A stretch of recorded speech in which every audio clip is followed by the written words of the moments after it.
అందరికీ నమస్కారం. ఈరోజు 37వ వార్డులో గడప గడపకి తిరుగుతూ ఉన్నాం. అందరూ ఆలోచన ఒకటే, ఈ ప్రభుత్వాన్ని మార్చాలి, విశాఖపట్నం అభివృద్ధి జరగాలి, ఈ రాష్ట్రం అభివృద్ధి జరగాలి. రెండు మాటలు.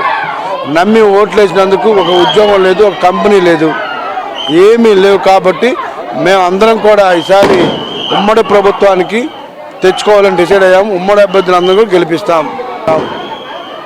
రెండు ఆలోచన లేదు బాబు, మీరు వచ్చినా రాకపోయినా ఓట్లు మీకే. ఇవన్నీ కూడా ప్రజలు చెప్తా ఉన్నారు. ప్రజలు తండాలుగా వస్తూ ఉన్నారు, రోడ్ల మీదకి వచ్చి వెల్కమ్ చెప్తా ఉన్నారు. వాళ్ళందరూ కూడా చాలా సపోర్ట్గా ఉన్నారు, చాలా హ్యాపీగా ఉంది. రానున్న రోజుల్లో ఎప్పుడెప్పుడు ఎన్నికలు వస్తాయో ఇది చూస్తాము. ఈ రాష్ట్రానికి పోలవరం లేదు, ఒక ఎయిర్పోర్ట్ లేదు, ఒక ఉద్యోగం లేదు, ఒక ఇండస్ట్రీ లేదు, ఒక ఐటీ ఏమీ లేదు. ఇంట్లో కూర్చొని బటన్ నొక్కడం తప్ప ఈ రాష్ట్రానికి ఆయన చేయింది ఏం లేదు. కాబట్టి మేమందరం కూడా చాలా ఇబ్బందులు పడుతూ ఉన్నాం.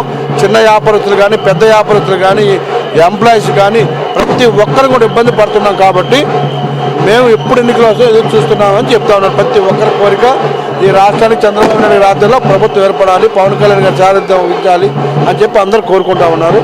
అదే జరగబోతుంది.